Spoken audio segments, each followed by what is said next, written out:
Assalamualaikum warahmatullahi wabarakatuh. Perkenalkan, nama saya Tasya Arfiadewita, NIM 18043157. Video ini saya buat untuk memenuhi tugas minggu ke-8 Sistem Informasi dan Manajemen. Yang pertama yaitu buku Balzan. Yang pertama, what are ethics and a police and why are they important to a company? Jawaban saya adalah ketika etika adalah standar dan prinsip yang memandu perilaku kita terhadap orang lain. Ini penting bagi perusahaan karena menetapkan pedoman dan membedakan antara perilaku benar dan salah yang harus dimiliki orang di tempat kerja. Nomor 2, what is the correlation between privacy and confidentiality? Privasi adalah hak Anda untuk dibiarkan sendiri saat Anda mau. Kerahasiaan adalah jaminan bahwa informasi tetap bersifat pribadi hanya untuk orang yang berwenang. Nomor 3 yaitu why is security a business issue and not just a technology issue? Garis pertahanan pertama untuk keamanan adalah orang-orang. Orang perlu dididik tentang masalah keamanan.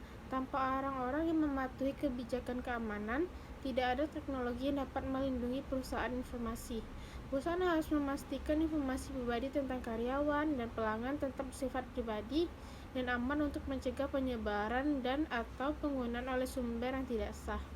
Pelanggaran keamanan informasi bisa sangat merugikan perusahaan.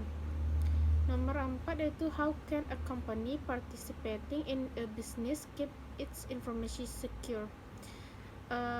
Jawaban saya adalah pemfilteran konten, yaitu organisasi menggunakan perangkat lunak yang memfilter konten seperti email untuk mencegah transmisi info yang tidak sah. Ini dapat membantu mencegah info bisnis online. Bisnis online juga dapat mengekskripsi file untuk mengacak informasi sehingga tidak dapat direntas. Menyiapkan firewall yang juga penting, mencanangkan data yang menyimpannya di tempat yang aman, dan akan membantu keamanan bisnis.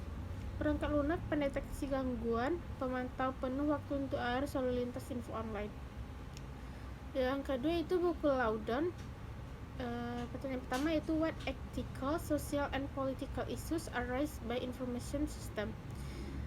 Jawaban saya yaitu teknologi informasi memperkenalkan perubahan di mana hukum dan aturan perilaku yang dapat diterima belum dikembangkan, meningkatkan daya komputasi, penyimpanan, dan kemampuan jaringan termasuk internet, memperluas jangkauan tindakan individu dan organisasi serta memperbesar dampaknya.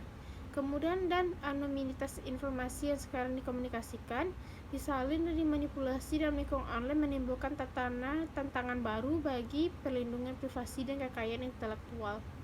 Isu etika, sosial, dan politik utama yang diangkat oleh sistem informasi berpusat pada hak dan kewajiban informasi. Hak dan kewajiban seperti akuntabilitas dan kontrol, kualitas sistem, dan kualitas hidup. Pertanyaan nomor 2 yaitu what specific principles for conduct can be used to judge ethical decision? Jawaban saya yaitu 6 prinsip etika untuk menilai perilaku termasuk aturan emas, imperatif kategoris, Immanuel Kant, aturan atau perubahan Descartes, prinsip utilitarian, prinsip pengalihan risiko, dan aturan etis tanpa makan siang gratis. Prinsip-prinsip ini harus digunakan dalam hubungannya dengan analisis etika. Selanjutnya yaitu kasus CPET can track you across device, yaitu pada buku Kelly halaman 96. Pertanyaan nomor 1 dan 2.